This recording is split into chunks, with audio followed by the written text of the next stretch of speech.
दीपक और चंदू दोनों गहरे दोस्त थे। एक सुंदर पहाड़ी गांव में वो दोनों रहते थे। दीपक वहाँ के एक मारवाड़ी का जीप चलाने का काम करता था और चंदू टेलर मास्टर था। गांव से थोड़े ऊंचे स्थान पर दोनों ने एक कमरा किराए पे ले रखा था। सारे दिन के काम के बाद शाम को बस्ती में जाकर अपने अपने तरीके से दोनों एंजॉय करते थे और अपनी थकान को मिटाते थे। रात को दोनों इकट्ठे अपने कमरे में आते, कुछ बनाते, खाते और सो जाते। सुबह फिर चंदू अपने काम पे और दीपक अपने काम पे।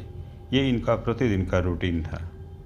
आज भी दोनों रात के तकरीबन 9:30 बजे अपने कमरे में वापस आए। कुछ बनाने के लिए सोचा, लेकिन ये क्या, घर में एक बूंद भी पानी नहीं था। अब समस्या ये होती है पहाड़ों में कि एक निश्चित समय तक पानी आता है, उसके बाद पानी नहीं आता है।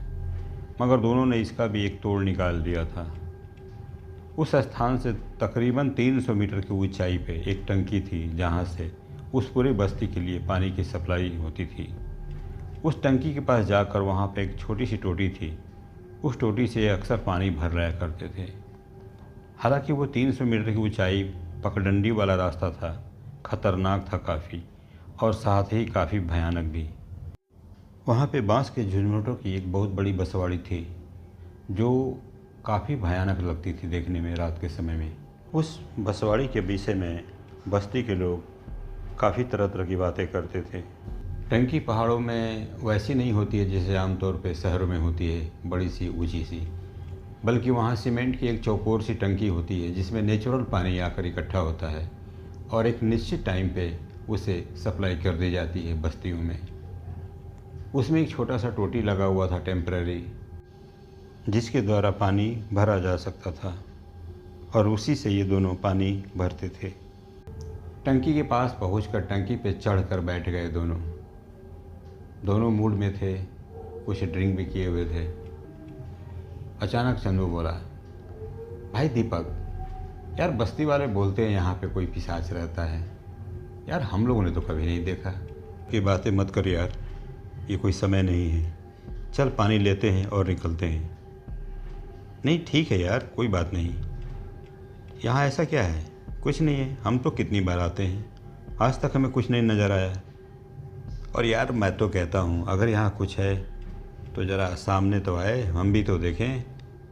ऐसा करते हुए चंदू ने एक अंगड़ाई सी ली। उसका अंगड़ाई लेना था कि अचानक बांस के झुरमुटों से खड़खड़ाहट की आवाज़ हुई। तेज़ खड़खड़ाहट की, ऐसा लगा जैसे किसी ने उस बांस के झुरमुटों को हिलाया हो। यह देखकर दीपक सन्न रह गया। एक क्षण के लिए चंदू भी अवाक रह गया। फिर चंदू चुप हो गया। दोनों ने जल्दी जल्दी पानी भरा और वहाँ से नीचे की तरफ उतर पड़े। वापस अपने कमरे में आ गए और खाना बनाया, खाकर सो गए। वो अमावस्या की रात थी जब दोनों फिर से अपने उसी रूटीन के द्वारा रात को तकरीबन 10 बजे ऊपर की तरफ अपने कमरे के पास आए।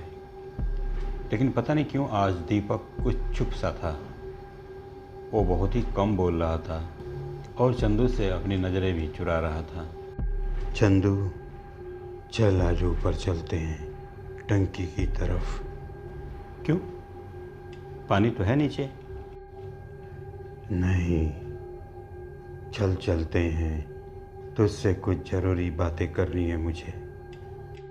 और ऐसा कहकर उसने चंदू के हाथ को पकड़ लिया और टंकी की तरफ तकरीबन खींच कर ले जाने लगा। कुछ अनमने ढंग से चंदू ने पहले तो विरोध किया, मगर कुछ सोचकर, पता नहीं क्या आज मूड है, वो दीपक के साथ चल पड़ा। लेकिन चंदू ने एक बात नोटिस किया, दीपक की आवाज़ आज थोड़ी सी अलग थी और दूसरी बात, वो थोड़ा सा लंगड़ा कर चल रहा था। क्यों, तुम्हारे पैर में कुछ हुआ है क्या? आज सीधा नहीं चल रहे हो? मगर दीपक ने कोई जवाब नहीं दिया। चंदू थोड़ा परेशान सा हुआ, क्योंकि आज इसकी हरकतें थोड़ी अजीब सी थीं। मगर काफ़ी पुराने दोस्त थे, इसलिए उसने ज़्यादा कुछ नहीं पूछा और उसके साथ टंकी की तरफ चलता चला गया। काफ़ी भयानक मौसम था। हाथ को हाथ सुझाई नहीं दे रहा था। इतनी काली और स्याह रात थी। चंदू ने जेब से मोबाइल निकाला और इसकी टॉर्च को ऑन कर दिया और उस टॉर्च की रोशनी में दोनों टंकी की तरफ चल पड़े। थोड़ी देर में टंकी पर पहुंच गए। चंदू और दीपक दोनों वहां बैठ गए। चंदू बातें किए जा रहा था मगर दीपक शांत था। थोड़ी देर के बाद अचानक दीपक की हरकतें अजीब सी होने लगी। उसकी सांसें तेज तेज चलने लगी।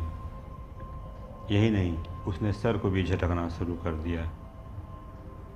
चंदू समझ नहीं पा रहा था ये क्या हो रहा है।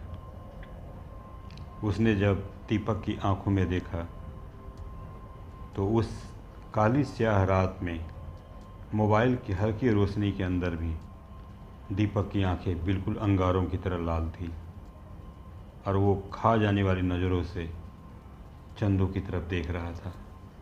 उसके चेहरे पे एक कुटिल सी मुस्कान थी। ऐसा लग रहा था जैसे उसको मनमानी मुराद मिल गई हो। यह सब देखकर चंदू अवाक रह गया। देखना है क्या? क्या? देखना है क्या? तुम ही तो बोल रहे थे मैं भी देखूं। आज तुम्हें दिखाता हूं कौन हूं मैं। चंदू के दिमाग ने काम करना बंद कर दिया। वो समझ गया था ये दीपक नहीं, कोई और है। चंदू को काटो तो खून नहीं। वो अपने स्थान पे थर थर काँपने लगा। आज उसे अपनी मौत बिल्कुल अपने सामने नज़र आ रही थी। तभी नीचे से उसे दीपक की आवाज़ सुनाई दी। चंदू, चंदू।